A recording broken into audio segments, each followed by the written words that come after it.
get going.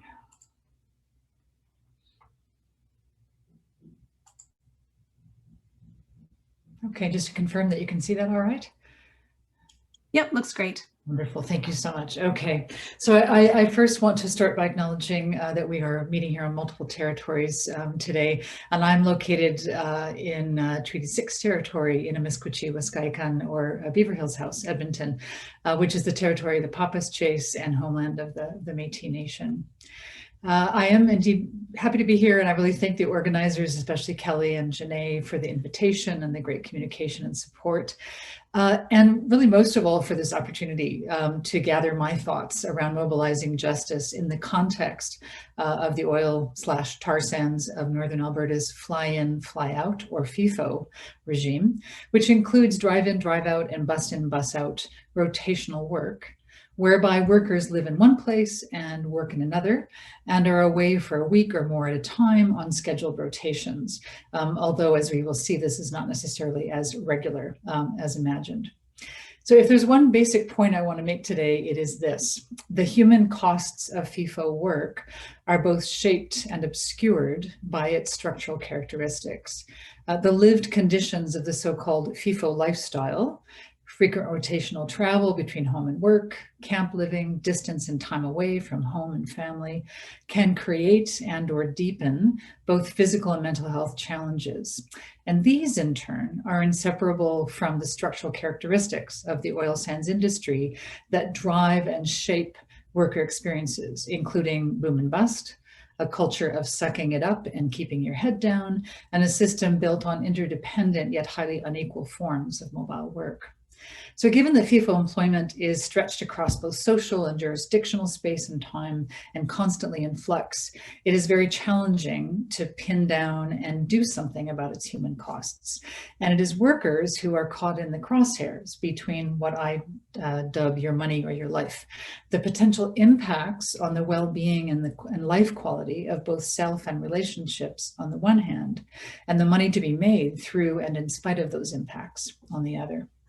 This quote on this first slide summarizes many of the pieces of this puzzle. I'll return to this quote at the end of the talk, and by then I hope the quote will have come to life even more, and you'll understand the salience of it, and you will see the conditions that underlie the costs and trade-offs suggested here in going mobile. I should note that this quote is not representative of all workers' experiences. Rather, it's indicative of the compounding effects that FIFO work can have. I should also note that because it's May 2021, I would be remiss if I did not address the impacts and illuminations of COVID in a talk about this particular context. In the last week, as I prepared my remarks, it became more of a central theme, given, of course, that Fort McMurray and the oil sands are an epicenter of the third wave of the pandemic. This is not a talk about the pandemic, but a talk that returns to the stark realities of COVID as a critical sociological lens on the topic at hand. I will say I do not do law or crime, and today will mostly be focused on the conditions of injustice and on mobilizing justice within this context of work.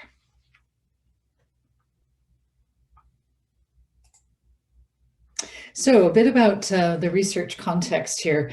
I've done a number of projects over the last 15 years. You can tell by this photo, it's been a long time. That was an early photo of me out in the field. Several projects over the last almost 15 years, actually, in the oil sands region. And these have included studies in the city of Fort McMurray itself, work on with multiple people and experiences there, and then also work in work camps that are anywhere from 50 to several hundred kilometers from Fort McMurray, working with a really fantastic team. And in fact, Dr. Marcelo Casiano, who presented in the previous session, has been a part of this project. And if memory serves, the theme of your money or your life emerged in part out of fruitful conversations with Marcella. I'm especially going to focus today on that third project on mobile work and mental health, but I'm really drawing on the full range of research done over this time period. I'm up to something like 500 pages of field notes and several hundred formal and informal interviews and the book is going to get done this year on my administrative leave. But like I said, I'll especially be drawing on this last project, which really was more based on a survey of both closed and open-ended questions, as well as some follow-up theoretically sampled interviews. And unlike the project we heard about from Rosemary and Marcel in the previous session, this was not done through cooperation with the oil sands industry, which really holds close the research that it wants done and tries to do it itself. And so really this was a kind of a hook or by crook, recruit wherever you can kind of study.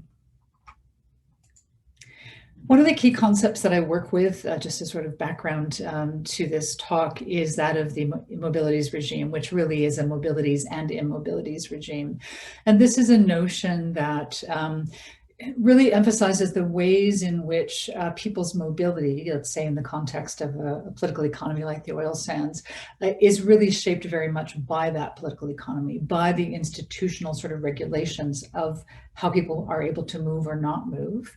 And also, as the piece from, or the quote from Scheller indicates, and the point from Glick, Schiller, and Salazar underscores, is that mobility regime is not only about sort of how people are able to move or not move within a particular regulatory regime, but also how different mobilities are unequally both stratified within that regime, but also are related to each other in unequal and variably visible ways. I'll come back to this concept towards the end, and also to Scheller's notion of mobility justice.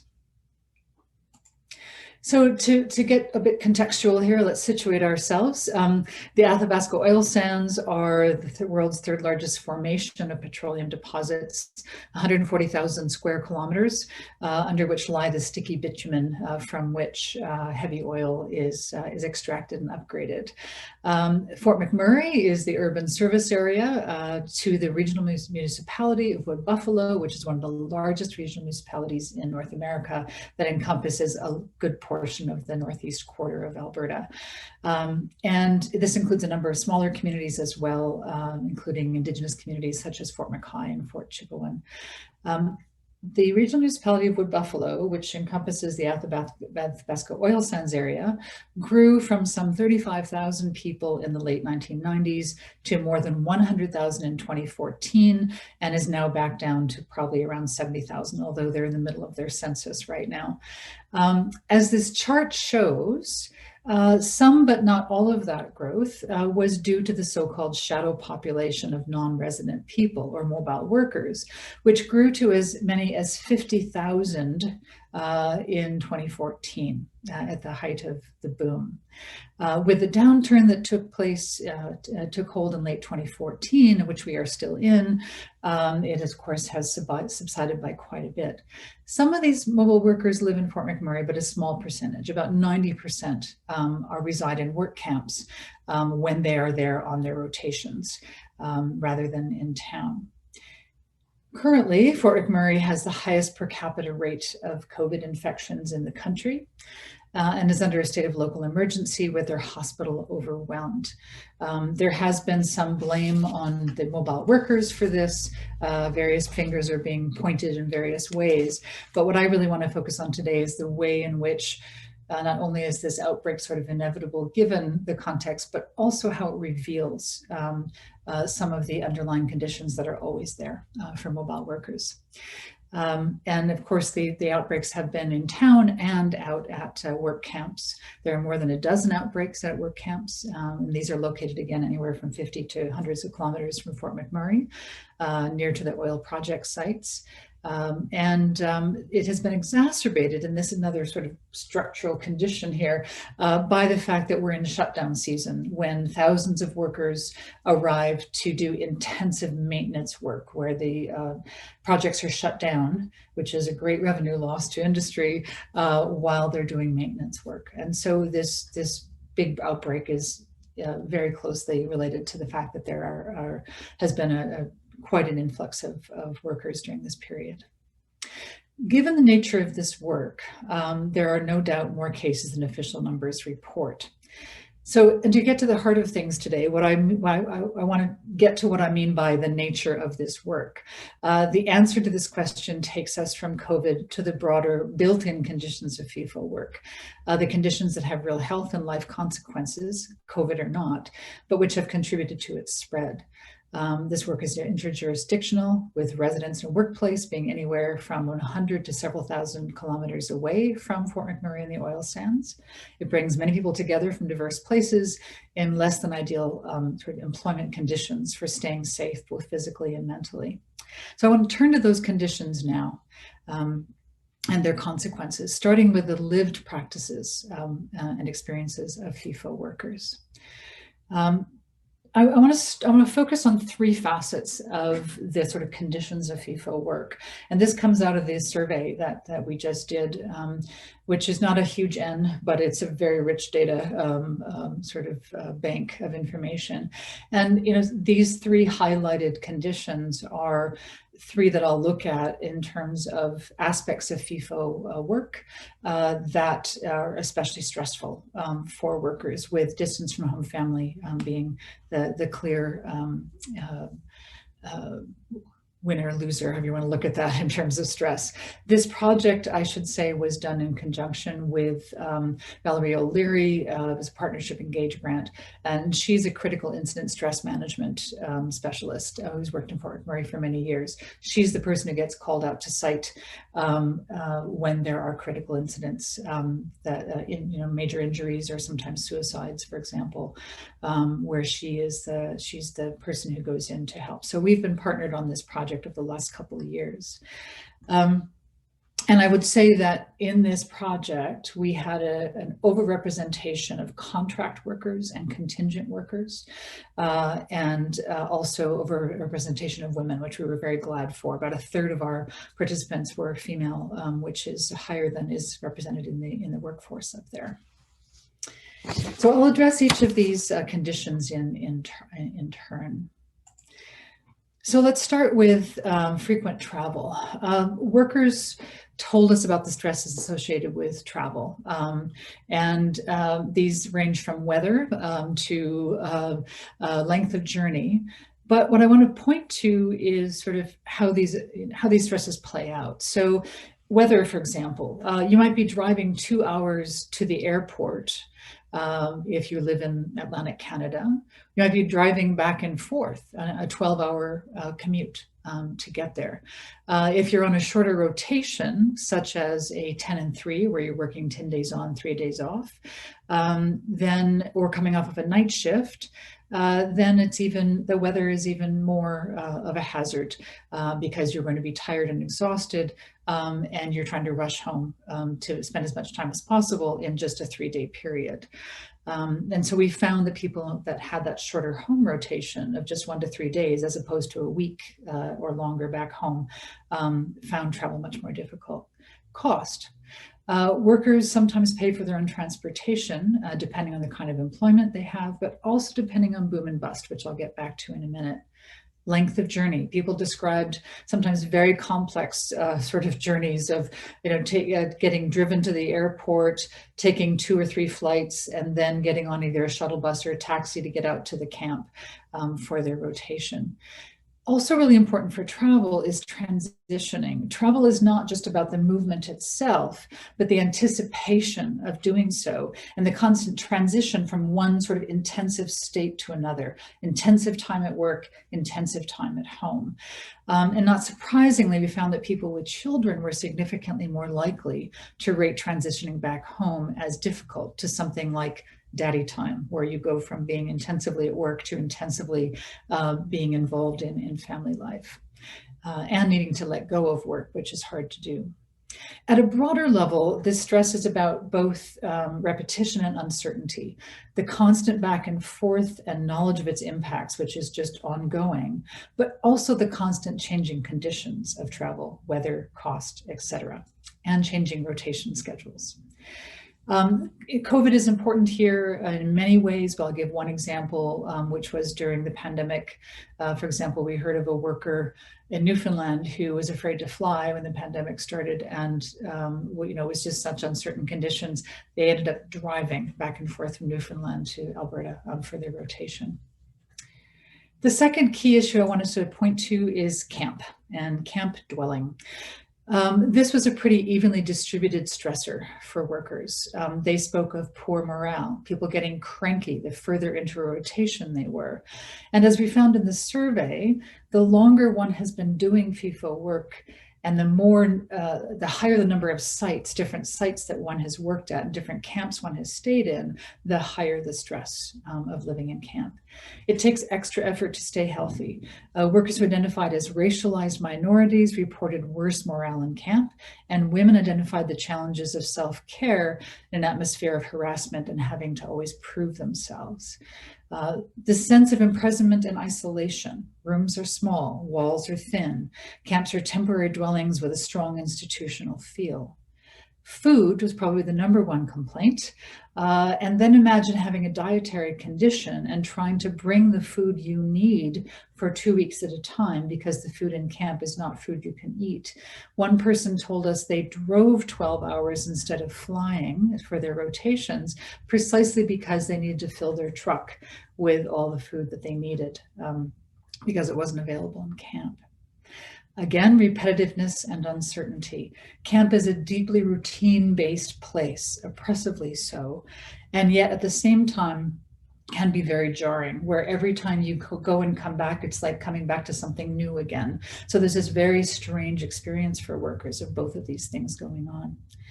And I'll point out that, the COVID is kind of obvious when it comes to camps, but this quote, "one person sneezes and everybody gets sick," is a quote that describes normal times in camp. And so it's not surprising that under COVID, that people were very concerned. And of course, it did happen that there were outbreaks, given that people are closely together within this space.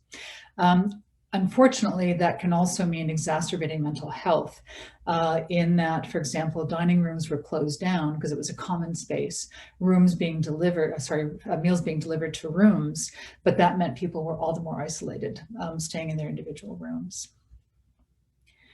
The third sort of lived condition of FIFO work I want to focus on is distance and time away from home and family, which is clearly the number one source of stress and unwell-being for these workers. There's downward stress on both establishing and maintaining relationships. Keeping a relationship going when you're far away all the time and gone all the time is really difficult. But people also reported losing friends or opportunities for creating relationships back home because they just weren't there enough to sort of sustain them. There's also a very strong sense of not being able to be there for everything from fixing the car to dealing with a rebellious teenager, but also not being able to get there quickly in an emergency, getting back home quickly in an emergency. And related to this, missing out on birthdays, anniversaries. Workers have very little control over their work schedules, and it's not easy to get permission to leave for special occasions. Family really matters here. Those with children are more likely to report this kind of stress from being away from family, but also the intensity of family relationships. Survey participants who spent most of their time with all their family when they were not on rotation reported much higher levels of this kind of stress. Yeah, I'll keep on going. In terms of COVID and the way it plays into this particular facet of FIFO work, people had to make some very tough decisions. We interviewed one person who lived in the Atlantic provinces and had a new young baby when COVID broke out or began, and decided to stay in Alberta when not on rotation rather than going home, so as not to risk transmission. And so had a newborn baby that he was not seeing for months at a time, in order to protect them from the fact that he knew that COVID transmission was more likely in his kind of work. And so those are the kinds of impacts that it had. There are many others, but that's one example. So these lived conditions of FIFO work are inseparable from the structural conditions. So I want to turn now to sort of a brief review of several of those sort of overarching structural conditions that are absolutely key to understanding these experiences and impacts of FIFO mobility in workers' lives. So I'll start with boom and bust, which is rather obvious but important. And my research has taken place during the time period on this chart, which is probably maybe, I hope you can read that, from 2006 to 2020, 21. This means moving from a time when, as that first quote suggests, industry was throwing money at mobile workers, paying for flights, paying for executive chefs and work camps, to pulling back and trying to minimize costs in any way they could, taking advantage of the downturn and responding to it by, in fact, reducing money that they were spending. But most importantly, for today's purposes, this sustained downturn has all kinds of implications for the lived conditions of mobile work that we just discussed. When it comes to travel, for example, people make much more difficult travel arrangements to save money out of their own pockets. Take a taxi to a ferry to a truck that you then drive for many hours rather than fly in order to save money, which means that you're spending less time with your family and a lot more time, exhausting time on the road. It has implications for camp. As indicated, camp food has gone downhill, as that third quote makes it clear. Rooms are cleaned less often. All these things are bad for morale for the workers, as industry saves money by renegotiating contracts. Distance from home and family. People stay away from home and family for longer periods of time as rotations change.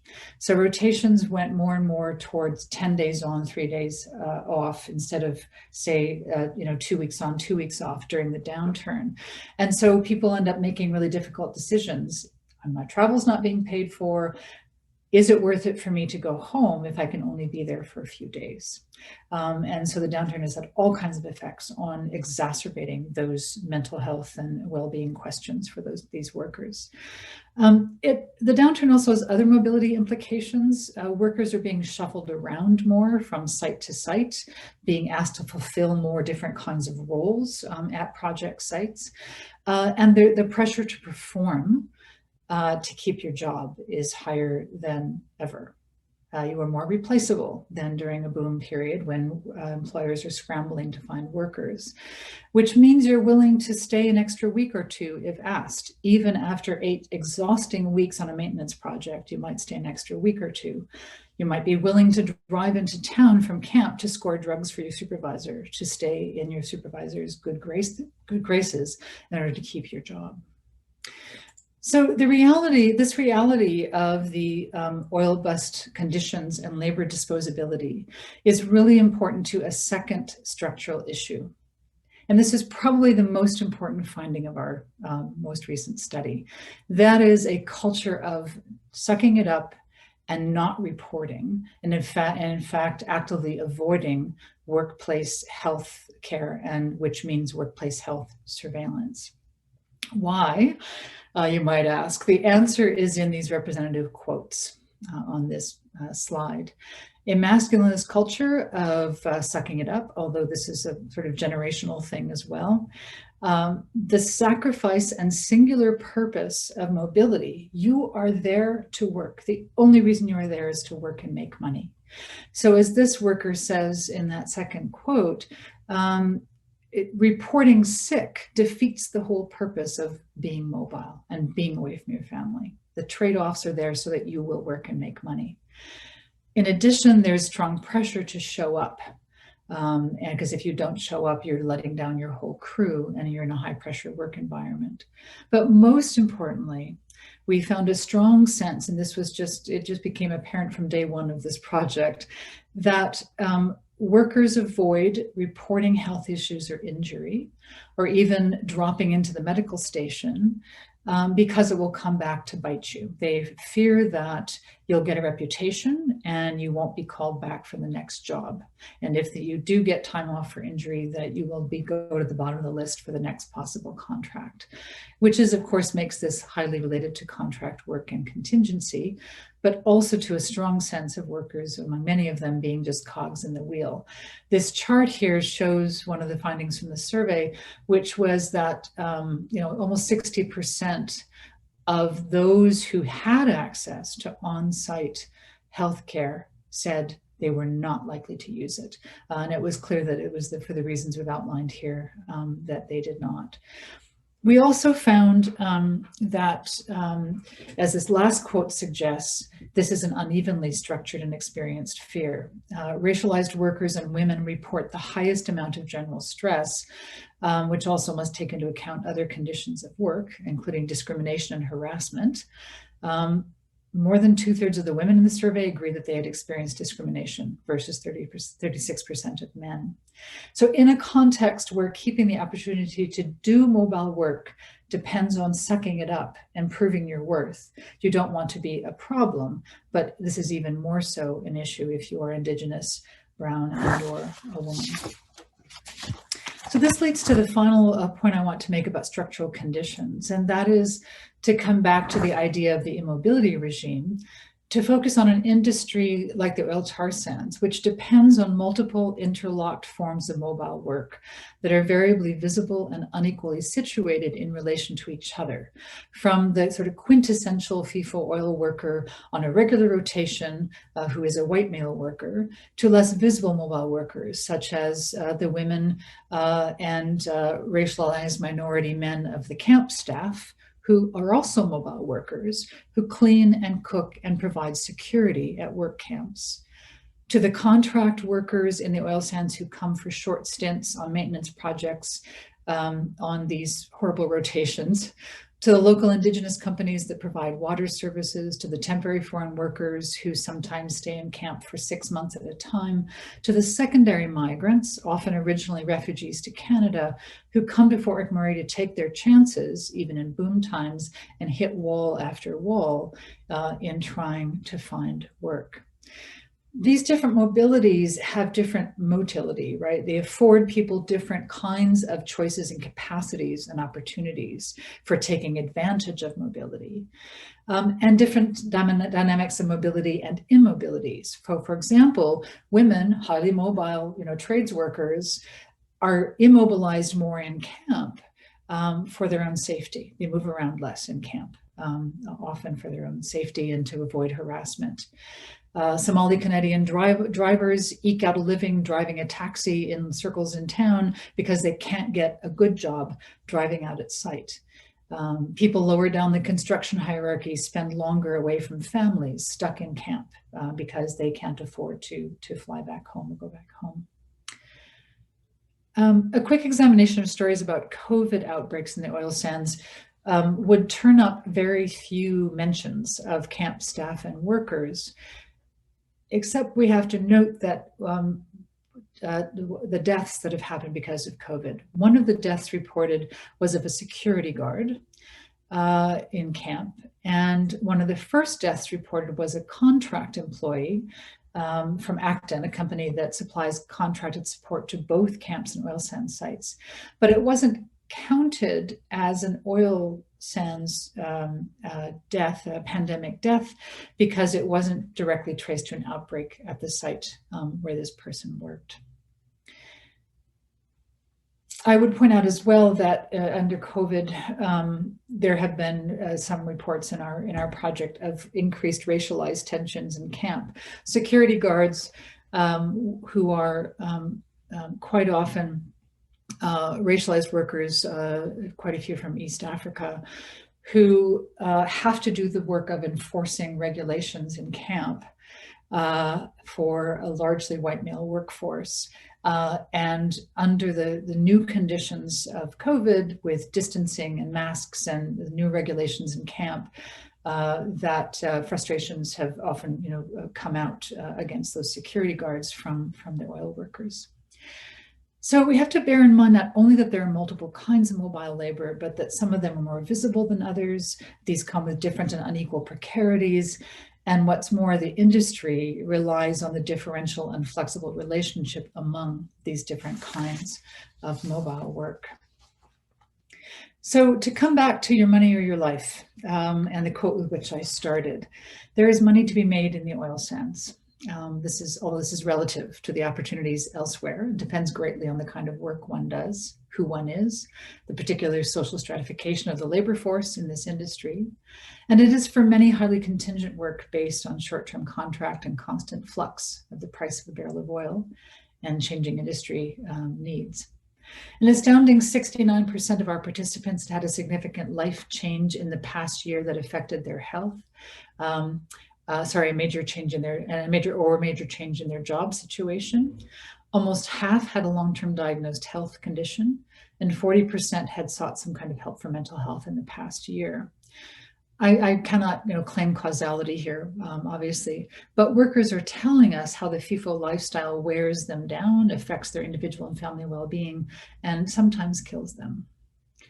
Trade-offs appear as a prominent part of the narrative for workers, trade-offs between time and money, between family and time, family and money, money and health, between quality of life now and quality of life in the future.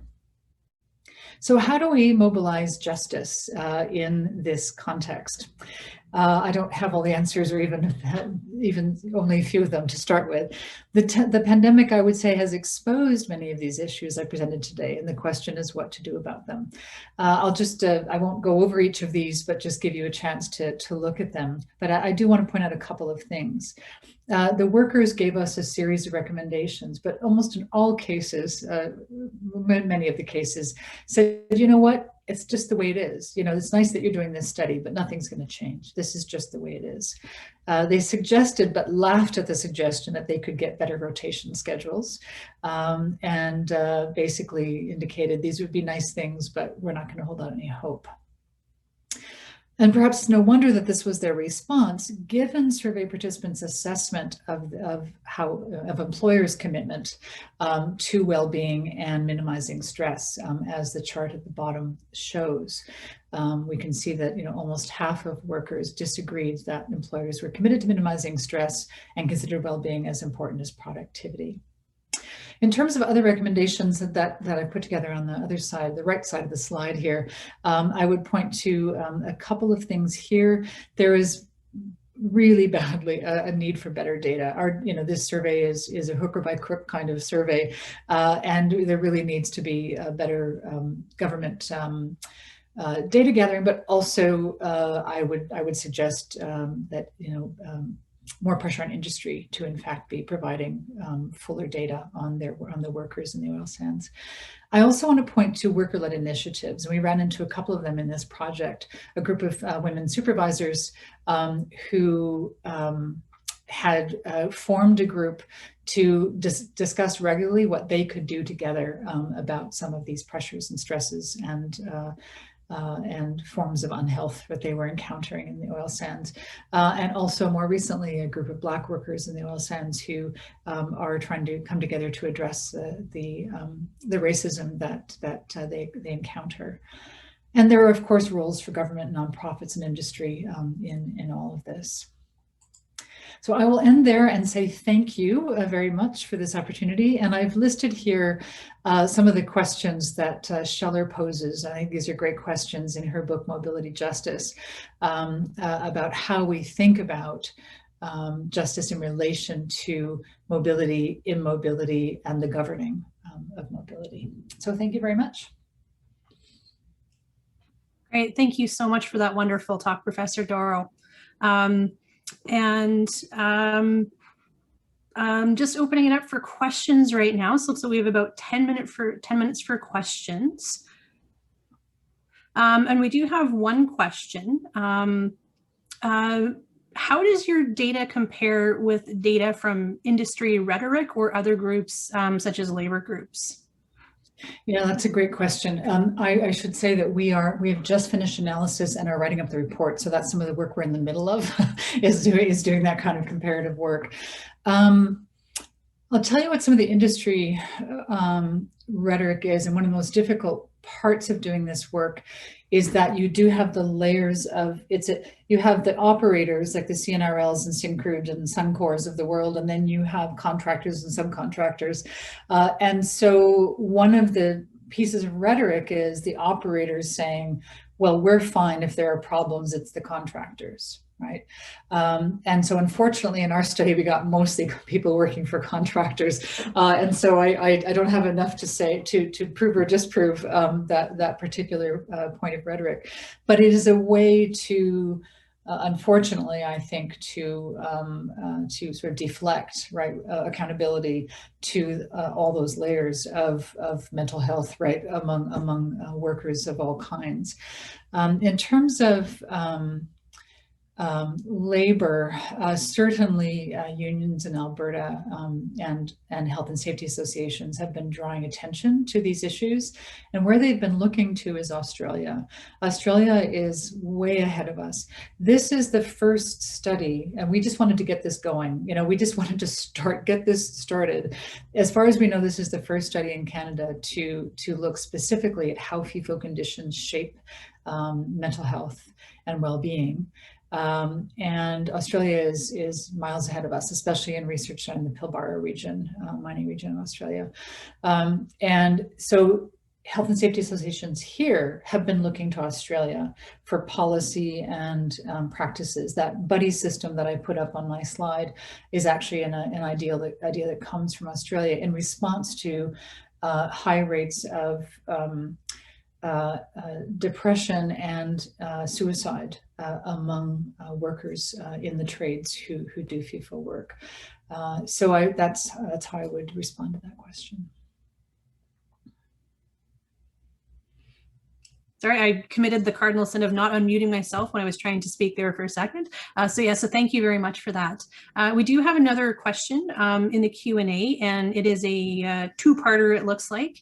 Part A, did any workers or anyone else you spoke with ever discuss, one, mental health issues or moral emotions such as guilt in relation to environmental pollution, or two, fear or worry over exposure to contaminants? And B, did anyone you spoke with ever talk about having to manage their emotions in relation to environmental pollution or exposure to contaminants? That is a great question. And it's an important one. And there are other people who have been doing research on this, on specifically looking at people who work in the heart of an industry that of course has been into the global spotlight for quite a while now for environmental degradation and impact. We did not ask about that specifically, in part because we were really focused on the conditions of fly in, fly out, right? We wanted to look at the conditions of being a fly in, fly out worker, which is not completely separate from the questions of exposure to environmental contaminants, but that would be more at the work site. So we were not focused on sort of workplace health conditions, but on everything else around that, being FIFO workers.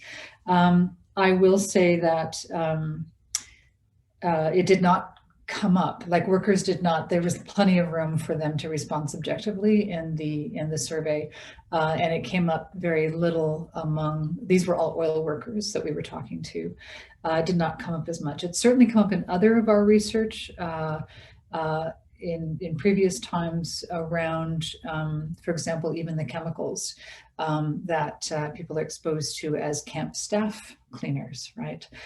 In a sometimes quite tight space.